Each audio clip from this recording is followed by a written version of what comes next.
All right, let's dive into something pretty radical. We're going to look at a sacred text, but not as history. Think of it more like operational code, a program designed to run right here, right now. So I want you to start by asking yourself a question. What if an ancient text, like the Quran, wasn't actually about the past?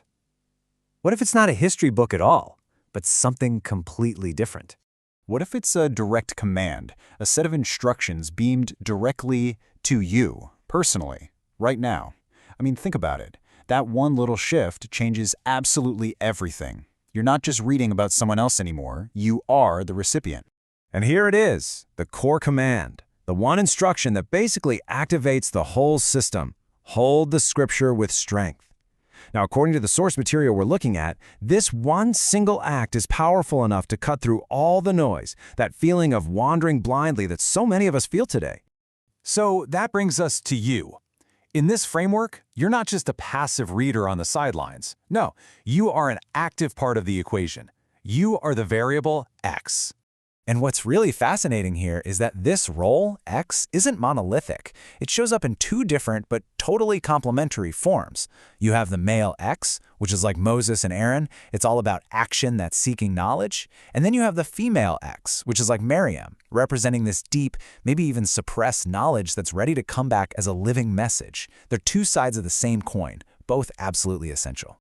Okay, so if you're X on, what's the mission? Well, it's to get through a very specific kind of test, and this test takes place in a period the source calls maximum darkness. And yeah, that means right now, our modern world. The engine driving all this darkness is identified as Ya'juj-Ma'juj, but, and this is a huge but, it's completely reframed. It's not some ancient horde of people, it's a mechanism, a system. And what system is that? It's the left versus right political binary we are all drowning in. It's designed to just swing back and forth forever, making you think things are changing when the real power structure never even budges.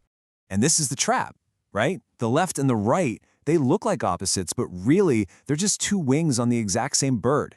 And their job? It isn't to fix anything. It's to keep you constantly reacting, pouring all your energy into a fight that goes nowhere, and it starves any chance for real, deep change. So this system works by creating 3 layers of darkness. Layer 1, total immersion. Most of us don't even see it's a system. It's just the water we swim in. It's normal.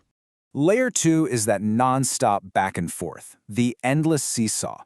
All the fighting, the arguing, the reacting, it just eats up all our energy, all our focus. And finally, Layer 3. This is the fog. The media clouds that are perfectly designed to hide what's really going on. They make sure we're always arguing about the symptoms, and we never ever get to the actual disease. You put all 3 together, you get maximum darkness, total opacity. So how in the world do you navigate that? Well, the answer isn't in politics, it's in physics, a kind of spiritual physics, if you will, that's all based on how light itself works. The foundational law here is something called the principle of least time. Now, in actual physics, it just means light will always take the fastest route from A to B. Simple, right? Well, in this spiritual model, it means your heart has its own fastest path, its own shortest route to the truth, and our whole job is to get in sync with that. Okay, so the first part of this physics is reflection. Just picture pure faith as a perfect mirror. When light hits it, boom, it bounces off perfectly. No distortion, no bending. It's a straight, clean path. The second part is refraction, and this maps onto the idea of Ṣabr, patient, steady action. Think about how light seems to bend when it goes through water. Our path might have to bend a little too when we hit resistance or obstacles, but here's the key. It doesn't stop. It just adjusts and keeps going. So what happens when you put them together? When you combine that pure, straight path of faith with the resilient, bending path of patient action? You get an amplification. You get light upon light. It's this incredibly powerful state of guidance that becomes just undeniable. Okay, so how do we tie all this together? It all leads to something the source calls the Ahmed protocol, and I really need you to hear this part. This is not about waiting for some guy named Ahmed to show up. It's a protocol. It's an operational state you activate inside yourself.